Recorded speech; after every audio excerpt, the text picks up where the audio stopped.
Bonjour à tous, donc comme convenu on va passer à une petite présentation de SE Observer de l'ami 512 Bank, Kevin. Donc une fois que vous serez logué, voilà un petit peu à quoi va ressembler votre interface. C'est la page sur laquelle vous allez arriver. Deux possibilités, soit vous pouvez monitorer un mot-clé, soit vous pouvez regarder un site internet comme vous le souhaitez. On va directement attaquer avec une petite requête qui est sympa, que pas mal de monde connaît. Une petite cigarette électronique. On lance la machine. Voilà. Donc, une fois que vous avez rempli votre mot-clé, voilà comment se présente un petit peu l'outil.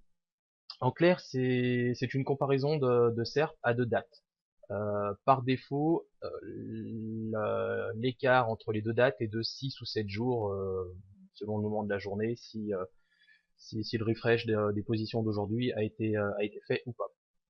Donc, premier point important, ce qu'on peut voir, c'est que ici, on a tout un tas d'options que l'on peut modifier.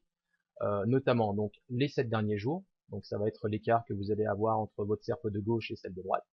On peut passer sur 30 jours, ou alors on peut passer en mode avancé, donc le mois en cours, les 6 derniers mois, personnalisé, on a un petit calendrier qui apparaît comme ça, où on rentre directement nos dates, etc. Moi, ce que je vous conseille, c'est quand même de prendre, on va dire, quelque chose un range assez important. Par exemple, le 6 mois, ça permet de voir un petit peu ce qui s'est passé sur le temps.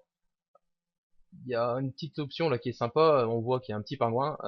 En clair, vous cliquez là-dessus et l'outil vous met directement comment dire, un range de date entre la dernière mise à jour de pingouin, comme là, donc on voit le 17-10, sachant qu'elle a eu lieu dans la nuit du 17 au 18, avec la date du 20-10. Et on voit un petit peu les modifications qu'il y a eu. Donc voilà un petit peu pour ce qui est on va dire de la configuration des dates.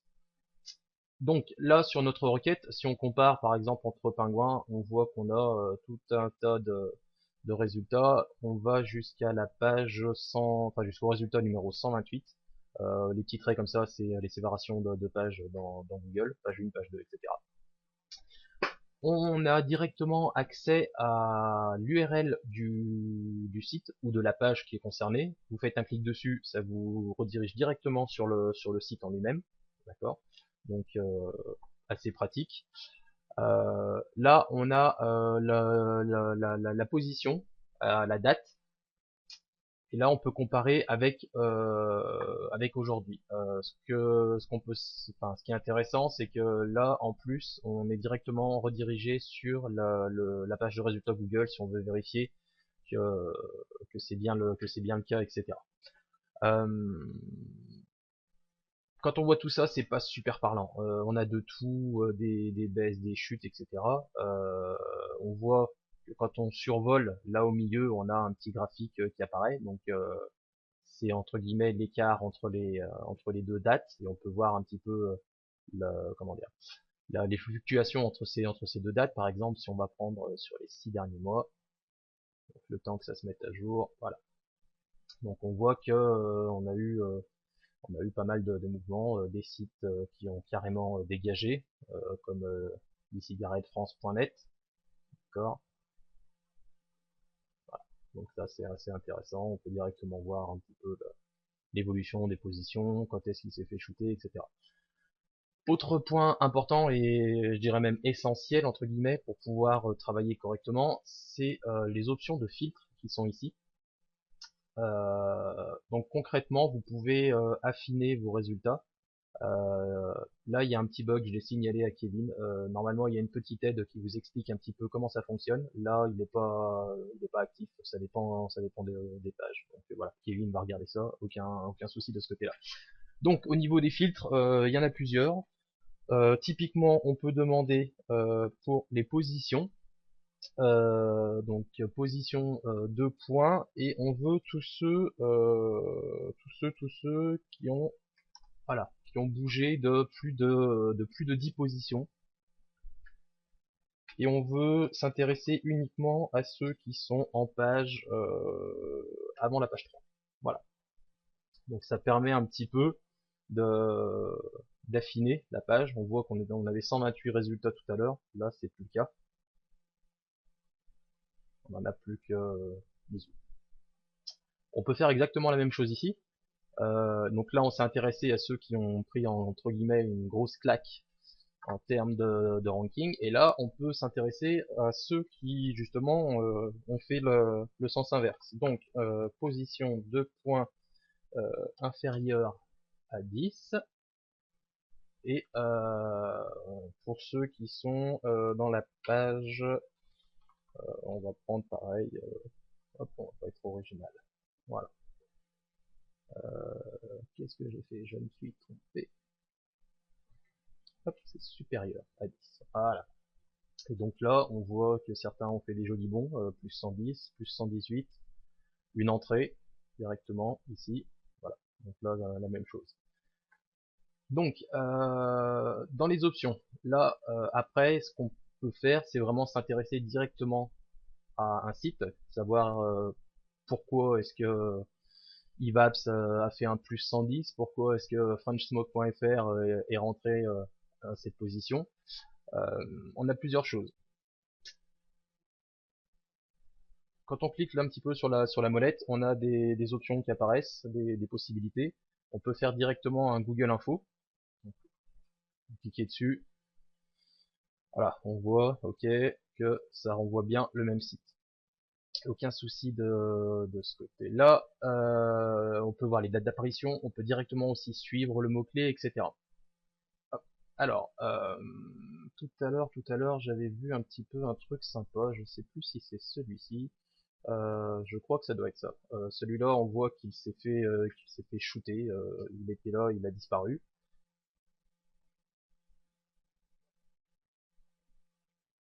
Comme c'est bizarre. Le info sur eclub.com renvoie pas le bon site.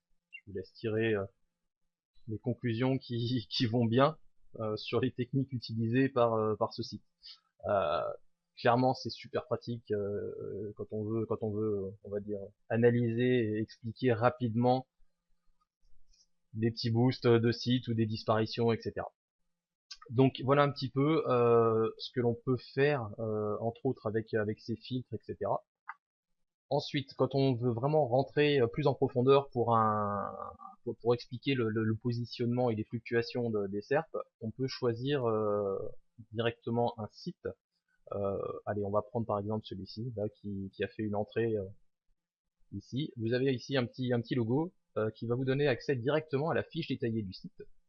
Donc une fois que vous cliquez dessus, le temps que ça charge, en principe c'est relativement rapide. Voilà.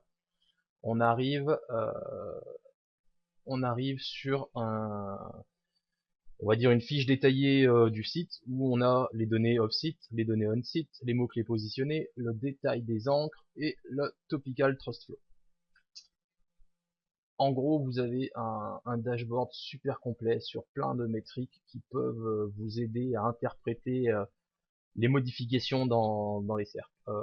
Certains sont tirés de SEMrush, comme bah voilà par exemple un trafic ici. On voit que là, typiquement à partir du 15 septembre, le trafic organique a bien explosé. On peut voir que tiens, il y a 10 redirections qui sont qui pointent vers le site. Ça peut être intéressant éventuellement de regarder un petit peu ce qui a été fait. On a le PR, on a le trust flow, le citation flow, le ratio qui est intéressant entre trust et citation. En gros, plus on s'approche de 100, voire si on le dépasse, plus le profil de netlinking veut dire que c'est qualitatif. C'est pas du, on va dire, du lien spammy, du moins dans la globalité du netlinking. On a pas mal d'infos sur les pages référentes, domaines référents, etc. On peut voir également directement le title de la page concernée.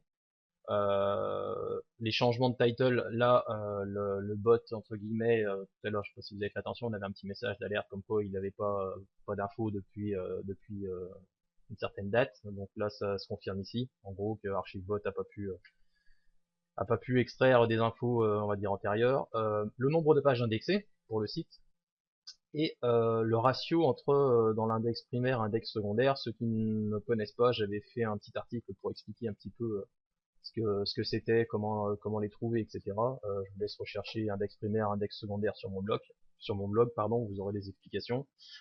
Là aussi, on peut voir l'IP, si on a un ID Analytics, si on a un ID AdSense, éventuellement pour essayer de faire des recoupements avec d'autres sites, ça peut être sympa, même si c'est pas super top de tracer. On a les mots-clés sur lesquels le site est positionné. Donc on voit 10e sur cigarettes électroniques, 18 sur les cigarettes, etc. Avec le volume, le CPC, la compétition, un petit peu comme ce que l'on peut trouver sur d'autres outils comme SOCOPIT, SEMrush, etc. Donc là aussi, ça peut être assez intéressant quand soit on veut monter des sites de niche ou des choses comme ça. On a un détail des encres, etc. On voit ici qu'on a un petit message débloquer la vue avancée avec un petit cadenas.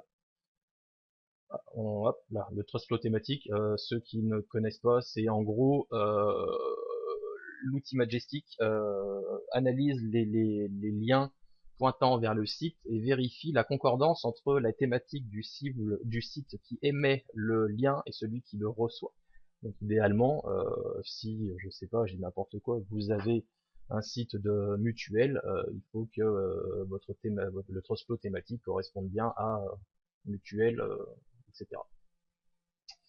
Donc, pour débloquer les backlinks, là, on a un petit onglet, on voit coût un crédit.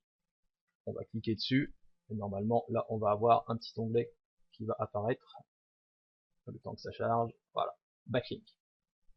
Donc, maintenant, on clique dessus, on va avoir un accès direct au lien du site,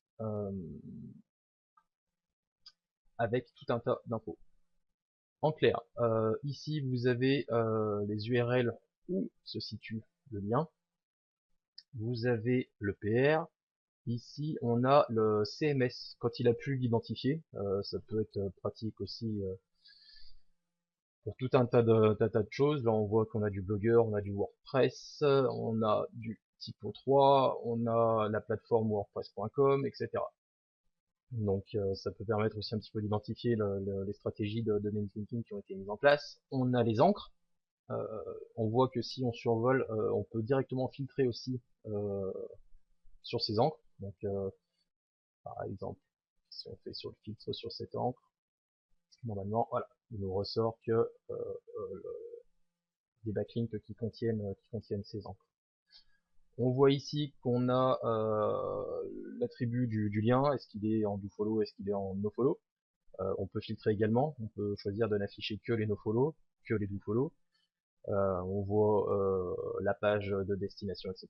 L'IP, on voit le trust flow de la page, le citation flow, le ratio. Tout à l'heure, je vous parlais d'éventuellement des ratios TF sur CF qui étaient supérieurs à 100. Là, on en voit, donc ce qui veut dire que la page entre guillemets est censée être qualitative, 167% par exemple. eBay Club, voilà. On a le nombre de liens sortants. Je vais pas vous faire un dessin, vous savez tous que plus il y a de liens sortants, plus la page ou le site risque d'être spammy et vous allez vous retrouver avec un voisinage et forcément un jus qui vont être bien moindres. Donc voilà un petit peu tout ce qu'on peut faire. Ce qu'il faut savoir également, c'est que Kevin ne s'est pas limité à cet outil, il a créé aussi une petite application sur sur Chrome pour SEO Observer. On voit le petit onglet ici. Alors là par exemple c'était une autre recherche que j'ai faite tout à l'heure. Le truc qui est pénible quand on veut s'amuser à vérifier un lien, où il a été posé, etc. Aller fouiller dans une page, c'est pas le pied. Faire du contrôle F pour rechercher soit l'encre, soit directement après dans le code source l'URL du site en question, etc. C'est une perte de temps énorme et c'est pas le pied. Donc l'intérêt de l'extension de Chrome, ce que l'on peut faire directement, c'est vous ouvrez en fait par exemple un lien. Qu'est-ce qui peut être sympa comme lien? Allez hop, on va voir celui-ci. Paris Normandie, vous ouvrez la page.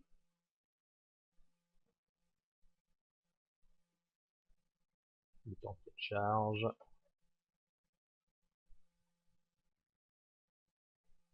Voilà. Donc on se retrouve avec une page comme ça. Au lieu de vous enquiquiner à chercher le lien, il suffit simplement de cliquer sur la petite loupe et il vous emmène directement sur le lien concerné en vous l'affichant de manière, on va dire, à ne pas pouvoir la louper, parce que en gros, en gras, avec du jaune fluo, etc. Voilà. Donc vous avez directement le lien qui pointe vers le site en question. Ça peut être sympa aussi pour gagner du temps. Voilà un petit peu ce qu'il est possible de faire avec cet outil. Vraiment, c'est un gros gain de temps pour expliquer un petit peu les fluctuations que l'on peut voir dans les SERP et notamment quand on suspecte des choses un petit peu bizarres ou simplement parce que il faut qu'on comprenne pourquoi tel site a disparu, pourquoi tel site est rentré, quelles sont encore les techniques, on va dire, de netlinking, etc., qui peuvent fonctionner, sur combien de temps, parce que comme je vous l'ai montré tout à l'heure, là, on peut vraiment choisir de définir ces périodes, donc on peut restreindre de une journée à plus de 6 mois, etc. Donc on a vraiment possibilité d'étudier soit sur du court terme, soit sur du long terme, à voir en fonction des stratégies que vous souhaitez mettre en place, mais c'est toujours bien de vérifier un petit peu quelle technique fonctionne et combien de temps, etc. Voilà, en espérant que ça vous ait donné goût à la découverte de cet outil qui normalement devrait sortir très prochainement. Kevin avait réservé la primeur à quelques testeurs et aux participants du SO High Level.